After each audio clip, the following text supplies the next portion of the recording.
నమ్మకం అమ్మ లాంటిది.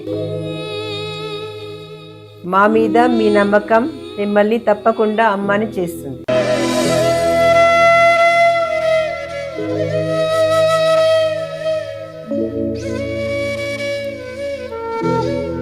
నేడు ఎంతో మంది మా మీద నమ్మకంతో అమ్మాయారు.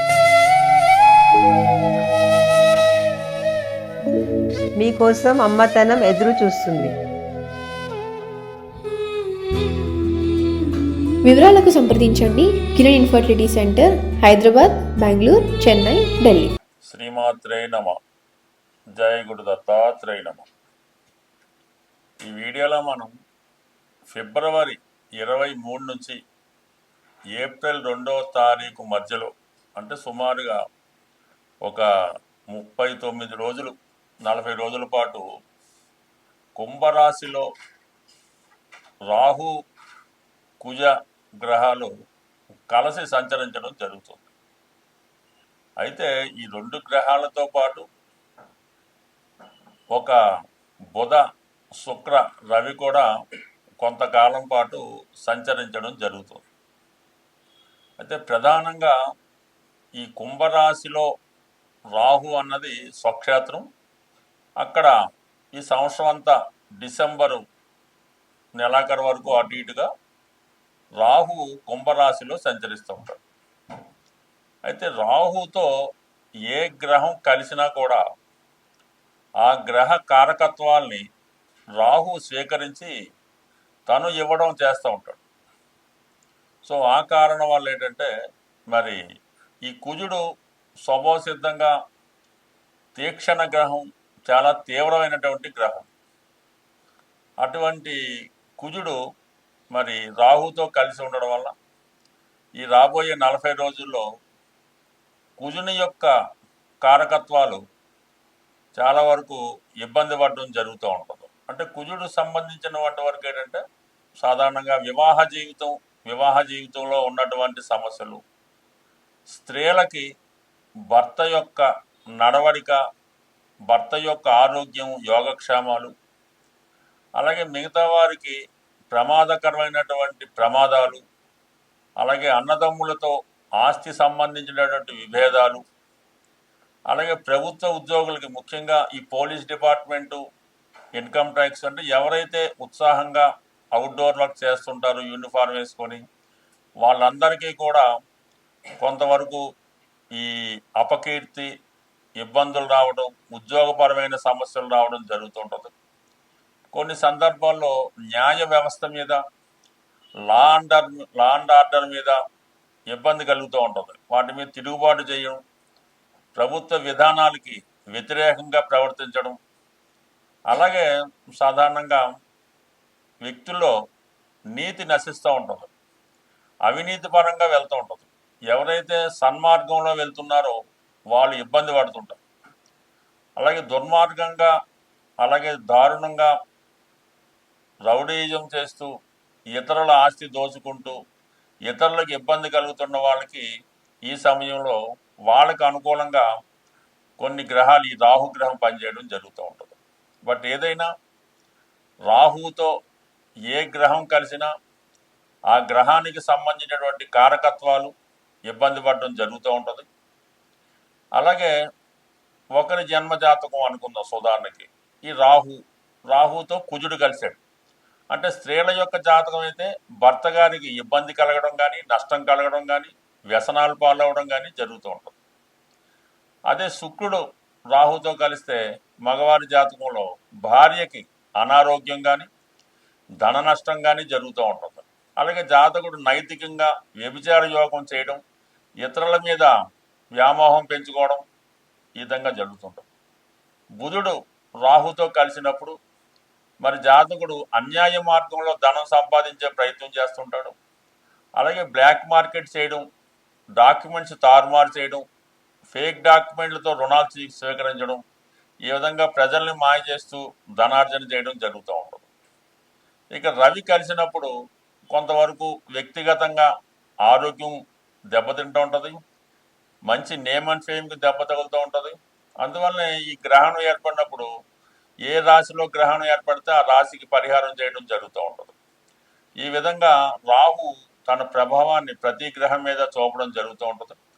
ప్రస్తుతం ప్రధానంగా ఈ కుజుడికి రాహుకి ఇప్పుడు ఏర్పడినటువంటి సంయోగం ఇంచుమించుగా మనకి ఏప్రిల్ 2వ తారీఖు వరకు ఉంటుంది. కాబట్టి అప్పటి వరకు ఏ రాశి వారు ఎటువంటి జాగ్రత్తలు తీసుకోవాలి, వారికి వచ్చినటువంటి సమస్యల్ని ఏ విధంగా సాల్వ్ చేసుకోవాలి అన్నది మనం ఈ వీడియోలో పరిశీలించే ప్రయత్నం చేద్దాం.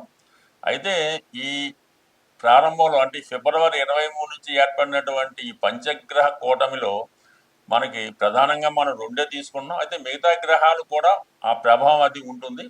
అయితే మిగతా గ్రహాల మీద రాహు యొక్క ప్రభావం ఉంటుంది తప్ప రాహు మీద ఈ గ్రహాలు ఏమి చేయలేవు. రాహు తన పని తాను చేసుకెళ్ళిపోతుంటాడు. అయితే ప్రధానంగా ఏమైందంటే గురువు యొక్క దృష్టి, మిథున రాశిలో ఉన్నటువంటి గురువు యొక్క దృష్టి ఈ కుంభరాశి మీద పడటం వల్ల ఏంటంటే చాలా వరకు వీటి యొక్క తీవ్రత తగ్గుతూ ఉంటుంది. చాలా వరకు మరీ ప్రమాదం రాకుండా చిన్న చిన్న సమస్యలతో పరిష్కారం అవడం జరుగుతూ ఉంటుంది. అయితే ఇది అందరికీ జరుగుతుందంటే కంపల్సరీగా కాదు. ఎవరైతే ఈ ఇబ్బందులు వచ్చినప్పుడు భగవంతుని యొక్క పూజా కార్యక్రమాలు కానీ పరిహారాలు కానీ లేదు భగవంతుణ్ణి గట్టిగా నమ్ముతారో వారు మాత్రం ఖచ్చితంగా ఈ సమస్యల నుంచి బయటపడడం జరుగుతూ ఉంటుంది. బట్ ఏదైనప్పటికి కూడా ఈ కుజుడు రాహు యొక్క కలయిక కొంతవరకు దేశ గోచారం మీద ప్రభావం చూపుతుంటుంది. పెద్ద పెద్ద ప్రమాదాలు, యాక్సిడెంట్లు జరుగుతుంటాయి. ప్రభుత్వాలకు కూడా ఇబ్బంది కలిగే అవకాశం ఉంటుంది. స్వస్తి. శ్రీమాత్రే నమ. జయ గురు దత్తాత్రేయ నమ. ఈ వీడియోలో మనం కర్కాటక రాశి వారికి కుంభరాశి యందు ఏర్పడినటువంటి ఈ కుజ రాహుల కలయిక ఎటువంటి ప్రభావాన్ని చూపుతుంది, ప్రధానంగా ఇంపార్టెంట్గా ఏమి జరగబోతుంది అన్నది మగమాటం లేకుండా మనం ఈ వీడియోలో తెలుసుకునే ప్రయత్నం చేద్దాం. దీనికి మీరు ఖచ్చితంగా ముందు జాగ్రత్త తీసుకుంటే మంచిది. లేని పక్షంలో దైవాన్ని గట్టిగా నమ్మవలసి ఉంటుంది అన్నమాట. అంటే ఏదైనా కర్కాటక రాశి వారు వారి యొక్క పనులు అంటే ఉద్యోగం కానీ పెళ్లి కానీ ఏదైనా సరే సాధించాలి అనుకుంటే మాత్రం 2 మార్గాలు. ఒకటి, వాళ్ళకి టాలెంట్ ఉంది, చెయ్యగలం, కంప్లీట్గా డెడికేటెడ్గా చేయవలసి ఉంటుంది. లేని పక్షంలో సంపూర్ణంగా భగవంతుణ్ణి నమ్మవలసి ఉంటుంది. అప్పుడు మాత్రమే మీరు అనుకున్న గమ్యస్థానం చేరడం జరుగుతూ ఉంటుంది. మీరు ఇతరులను నమ్మినప్పుడు, ఇతరుల మీద ఆధారపడినప్పుడు మీ జీవితంలో ఎప్పుడు కూడా అభివృద్ధి అన్నది 100% రాదు. పైపెచ్చు మిమ్మల్ని ఎదగనివ్వకుండా వాళ్ళు నిరంతరం మిమ్మల్ని తొక్కిపెట్టే ప్రయత్నాలు అంటే జరుగుతుంటాయి. కాబట్టి మరి మీరు ఎంత తొందరగా ఇతరుల యొక్క కబంధ హస్తాల నుంచి బయటపడతారో అప్పుడు మాత్రమే మీరు జీవితంలో స్వతంత్రంగా ఎదగడం జరుగుతూ ఉంటుంది. ఇప్పుడు అష్టమ స్థానంలో ఏర్పడినటువంటి ఈ గ్రహాలు అంటే రాహు చాలా కాలంగా అష్టమంలో సంచరిస్తున్నాడు. దానికి ఈ సంవత్సరం డిసెంబరు 25 అటు ఇటుగా ఆ రాశిలోనే సంచరిస్తాడు. దాన్ని మనం ఏం మార్చలేం, దాన్ని మనం ఏం చేయలేం. అయితే ఇప్పుడు ప్రధానంగా కుజుడు అష్టమ స్థానంలోకి రావడం జరుగుతుంది. కర్కాటక రాశి వారికి కుజుడు యోగకారకుడుగా, దశమాధిపతిగా వృత్తి సంబంధించిన విషయాల్లో అంటే జాతకుడు జీవనోపాధి కొరకు ఏ వృత్తి నిర్వహిస్తాడో ఆ వృత్తి సంబంధించిన విషయాలు దశమ స్థానం కుజుడు చెప్తూ ఉన్నాయి. అటువంటి కుజుడు అష్టమ స్థానంలో శత్రుస్థానంలో శత్రుగ్రహంతో కలిసి ఉండడం వల్ల ఎంతో గొప్ప అదృష్టవంతులైతే తప్ప ఈ కర్కాటక రాశి వారికి ఈ ఫిబ్రవరి 23 నుంచి మరి ఏప్రిల్ 2వ తారీఖు మధ్యలో పదవీ గండం, పదవీ భంగం అన్నది రావడం జరుగుతూ ఉంటుంది. కంప్లీట్గా ఉద్యోగం అన్నది మీరు మానివేయడం కానీ, ఉద్యోగం పోవడం కానీ, లేదంటే ఉద్యోగం నుంచి మిమ్మల్ని తొలగించడం కానీ జరిగే అవకాశం ఉంది. అంటే ఎక్కువ శాతం బాగా అదృష్టవంతుడు ఎవడో ఉంటే మనం ఏం చేయలేం. కానీ కంప్లీట్గా మీకు టాలెంట్ కలిగిన వృత్తి అయితే మాత్రం కంపల్సరీగా ఇబ్బంది అన్నది రావడం జరుగుతుంది. కాబట్టి ముందుగానే తగు విధంగా మీరు అధికారులను ప్రసన్నం చేసుకుంటారో, తగు విధంగా మీలో ఉన్నటువంటి అక్కడ జరిగినటువంటి తప్పుల్ని సరిదిద్దుకుంటారో, మీలో ఉన్నటువంటి కొన్ని నిందలు అపవాదులు కూడా వస్తుంటాయి అన్నమాట. అవి కూడా మీరు సరి చేసుకోవాల్సి ఉంటుంది.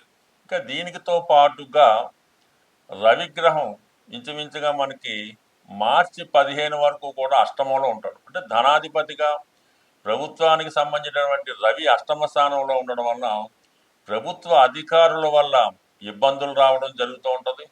సడన్గా ఏమైనా కోర్టు కేసులు కానీ ఇంకోటి ఏమైనా ఉంటే అవి మీకు వ్యతిరేకంగా పనిచేయడం జరుగుతూ ఉంటుంది. ఎవరు నావారు అనుకుంటారో, ఎవరు మీకు ఉపాధి కల్పిస్తారో, ఎవరు మీకు సహాయంగా ఉంటారనుకుంటారో వాళ్ళే ఎదురు తిరిగి మీకు ఇబ్బంది పెట్టే పరిస్థితులు ఉంటాయి. ఏదో కోర్టులో వెళ్తారు, ఇంకొక పోలీస్ స్టేషన్ సెటిల్మెంట్కి వెళ్తారు, పలానా వాడిని అడగమంటే నేను ఎటువంటి నిజాయితీ పరును అంటారు. సరిగ్గా వాడు వచ్చి మీకు వ్యతిరేకంగా సాక్ష్యం చెప్పడం జరుగుతూ ఉంటుంది. అందువల్ల ఏంటంటే మీరు ఎవరిని నమ్మకుండా మిమ్మల్ని మీరు మాత్రమే నమ్ముకుంటే కంప్లీట్గా ఈ సమస్యల నుంచి బయటపడడం జరుగుతూ ఉంటుంది. బట్ ఏదైనా ప్రభుత్వం నుంచి కూడా ఇబ్బందులు కలగవచ్చు, ప్రభుత్వ అధికారుల ద్వారా ఇబ్బంది కలుగుతుంటుంది. ఈ సమయంలో మీ కుటుంబంలో ఒకరికి సడన్గా హెల్త్ ప్రాబ్లమ్స్ లాంటివి కూడా రావడం జరిగే అవకాశం ఉంది. కుటుంబంలో స్త్రీల మధ్య విరోధాలు మీ మానసిక అశాంతికి కూడా కారణం అవుతుంటుంది. బట్ ఏదైనా కర్కాటక రాశి వారు చాలా వరకు ప్రతి సమస్యని సులువుగా పరిష్కరించుకోవాలనుకుంటే లౌక్యంగా వ్యవహరించవలసి ఉంటుంది. ఎవరితో కూడా విరోధం పెట్టుకోకుండా అందరితో బాగున్నట్టుగా, అందరి మాట వింటున్నట్టుగా నటిస్తే మాత్రం మీ సమస్యలు మీరే సాల్వ్ చేసుకునే అవకాశం ఉంటుంది. స్వస్తి. శ్రీమాత్రే నమః. ఏదైనా జాతకంలో నడుస్తున్నటువంటి దశలు అంతర్దశలే ప్రధానం. గోచార రీత్యా అష్టమ శని వచ్చినా, ఏలినాటి శని వచ్చినా, రాహు ప్రభావం ఉన్నా జాతకుడు తన చర్యల ద్వారా, తన నడవడిక ద్వారా, ప్రవర్తన ద్వారా కంప్లీట్గా గోచారంలో వచ్చే నష్టాలని, ఇబ్బందుల్ని తొలగించుకోవచ్చు. లేని పక్షంలో దైవ బలంతో కూడా గోచారాన్ని తిప్పికొట్టి మంచి ఫలితాలుగా మార్చుకోవచ్చు. అందువల్ల గోచారం గురించి పెద్దగా ఇబ్బంది పడక్కర్లేదు. మనం ఇప్పుడు చెప్పినటువంటి వీడియోలో ఈ రాహు కుజుల కలయిక అన్నది కేవలం గోచారం ఫలితం మాత్రమే. ఇది కేవలం ఒక 43 రోజులు 45 రోజులు ఉంటుంది. దీన్ని కంప్లీట్గా ఆ సమయంలో మీరు తగు జాగ్రత్తలు తీసుకోవడం వల్ల దాన్ని ఇంకా మనం పాజిటివ్గా కూడా మార్చుకోవచ్చు. ప్రధానంగా రాహుగ్రహానికి ఇప్పుడు రాహువే జాతకుడిని ఇబ్బంది పెడుతుంటాడు, ప్రలోభ పెడుతుంటాడు, నష్టపరుస్తుంటాడు. కొన్ని సందర్భాల్లో అఖండ ఐశ్వర్యాన్ని కూడా ఇస్తుంటాడు. రాహుకి అధిదేవతగా దుర్గాదేవి ఉంటుంది కాబట్టి కంప్లీట్ గా జాతకుడు వారి వారి స్థాయిని బట్టి అమ్మవారికి, దుర్గా అమ్మవారికి శుక్రవారం రోజు కుంకుమార్చన చేయడం, వీలైతే నిమ్మకాయల దండ వేయడం, ఇంకా తీవ్రత ఎక్కువగా ఉంటే అమ్మవారికి ఒకసారి చండీ హోమం చేయించుకోవడం, నిరంతరం దుర్గా అష్టోత్తరం చదువుకోవడం, ఇంకా సమస్యలు ఎక్కువగా ఉన్నాయి, గండాలు లాంటివి ఉన్నాయి, పోలీస్ కేసులు ఉన్నాయనుకుంటే దేవి ఖడ్గమాల అనే స్తోత్రాన్ని పారాయణ చేయడం వల్ల, ఇంకా సాత్వికంగా ఇంకా పైకి రావాలనుకుంటే లలితా సహస్రనామ పారాయణ ద్వారా కంప్లీట్గా అమ్మవారిని ప్రసన్నం చేసుకోవచ్చు. అమ్మవారు ప్రసన్నం చేసుకుంటే రాహు ప్రసన్నం అవుతాడు. రాహు అనుగ్రహించాడంటే చాలా అఖండ ఐశ్వర్యం అనమాట. జాతకుని ఎక్కడికో తీసుకెళ్ళి కూర్చోబెట్టడం జరుగుతుంటుంది. కాబట్టి కంప్లీట్గా ఏదైనా మనస వాచ కర్మణ ఆరాధించవలసి ఉంటుంది. కంప్లీట్గా మీరు అమ్మవారి ఆరాధన ద్వారా అప్పుడప్పుడు వీలైతే మీరు ఏ ఊరు వెళ్ళినా, ఏ కార్యక్రమానికి వెళ్ళినా అక్కడ ఉన్నటువంటి అమ్మవారిని కంప్లీట్గా దర్శించుకోవాల్సి ఉంటుంది. అది గ్రామ దేవత అయినా, ప్రధాన దేవత అయినా మాత్రం మీరు ఏ ఊరు వెళ్ళినా అక్కడ చూడవలసి ఉంటుంది. ప్రధానంగా మీరు ఎక్కడైతే జన్మించారో ఆ ప్రాంతంలో ఉన్నటువంటి గ్రామ దేవతని కంప్లీట్గా పూజ చేసుకోవాల్సింది. అంటే అమ్మవారు అన్ని రూపాల్లో ఉంటుంది కాబట్టి ప్రధానంగా గ్రామ దేవత ఇంపార్టెంట్. అలాగే మీ పట్టణంలో సమీపంలో ఉన్నటువంటి పెద్ద ఆలయాలు అంటే విజయవాడ, శ్రీశైలం ఇటువంటి క్షేత్రాలు కంపల్సరీగా దర్శించడం వల్ల మీకు ఉన్నటువంటి ఎటువంటి సమస్య అయినా పరిష్కారం అవుతుంది. గోచార రీత్యా వచ్చే సమస్య మాత్రం 100% పరిష్కారం అవుతుంది. ఇప్పుడు రాహు వల్ల వచ్చేది అమ్మవారి వల్ల. ఇక కుజుడు వల్ల వచ్చే సమస్య అన్నది ఆంజనేయ స్వామి ద్వారా, సుబ్రహ్మణ్య స్వామి ద్వారా. అంటే సంతాన సంబంధించిన విషయాలు, వివాహానికి సంబంధించిన విషయాలు, సుబ్రహ్మణ్య స్వామి వారి ఆరాధన వల్ల. అంటే మంగళవారం సుబ్రహ్మణ్య స్వామి వారికి చెరుకు రసం, తేనె, పానకం లాంటి వాటిలో అభిషేకం చేయడం వల్ల సుబ్రహ్మణ్య స్వామి ప్రసన్నుడు అవడం జరుగుతూ ఉంటుంది. అలాగే అన్నదమ్ముల వల్ల ప్రాబ్లమ్స్, రుణ సమస్యలు, అలాగే వివాహం సరిగ్గా జరగడం లేదు, ఉద్యోగం లేదు, ఉద్యోగం పోయింది అంటే ఎటువంటి సర్వ కార్యక్రమాల కన్నా ఆంజనేయ స్వామి వారిని పూజించడం వల్ల రాహు తొందరగా యాక్టివేట్ అవ్వడం జరుగుతుంటుంది. అందువలన ఆంజనేయ స్వామిని మీరు ప్రసన్నం చేసుకోవాలంటే ఆర్థికపరమైన, వివాహపరమైన, కుటుంబ సమస్యలతో ఉన్నవాళ్ళు మంగళవారం రోజు ఆంజనేయ స్వామి వారిని సింధూరంతో అభిషేకం చేసిన తర్వాత తమలపాకులతో అర్చన చేసి స్వామికి వడమాల నైవేద్యంగా పెట్టడం వల్ల, అంటే వడమాల వేయటం, వడపప్పు నైవేద్యంగా పెట్టడం వల్ల ఇది సాల్వ్ అవుతుంది. ఉద్యోగపరమైనటువంటి సమస్యలకు మాత్రం కంప్లీట్గా శనివారం రోజు స్వామికి సింధూరంతో అభిషేకం చేసి దాని తర్వాత తమలపాకులతో అర్చన చేసి దాని తర్వాత స్వామికి పులిహార నైవేద్యం పెట్టడం వల్ల కానీ, గారెలు నైవేద్యంగా పెట్టడం వల్ల కంప్లీట్గా మీ యొక్క సమస్య అన్నది పరిష్కారం అవుతుంది. ఇది కొంతవరకు సాధారణ వ్యక్తులు చేసుకునే సమస్యలు. ఇంకా మనం చేసుకోగలమంటే మాత్రం మరి రామాయణంలో ఉన్నటువంటి సుందరకాండ పారాయణ చేయడం ద్వారా కుజుడి యొక్క సమస్య కంప్లీట్గా సాల్వ్ అవుతుంది. బట్ ఏదైనా ఇప్పుడు కుజ రాహుల గురించి మనం మాట్లాడుకున్నాం కాబట్టి అటు అమ్మవారికి, అటు ఆంజనేయ స్వామి వారికి, మరి సుబ్రహ్మణ్య స్వామి వారికి, అలాగే రాహుకి రెమెడీ చేయనప్పుడు కేతువు కూడా చేయవలసి ఉంటుంది కాబట్టి ఆంజనేయ స్వామి వారికి ఇవి నిరంతరం రోజు చేసుకునేవే. అయితే పర్టికులర్గా కొంత ఎక్స్ట్రాగా చేయడం వల్ల ఏంటంటే ఆ గ్రహాలు ప్రత్యేకంగా అవి అందడం వల్ల ఆ గ్రహాలు పరిహారమై మనకి మంచి ఎనర్జీని ఇవ్వడం జరుగుతూ ఉంటుంది. స్వస్తి.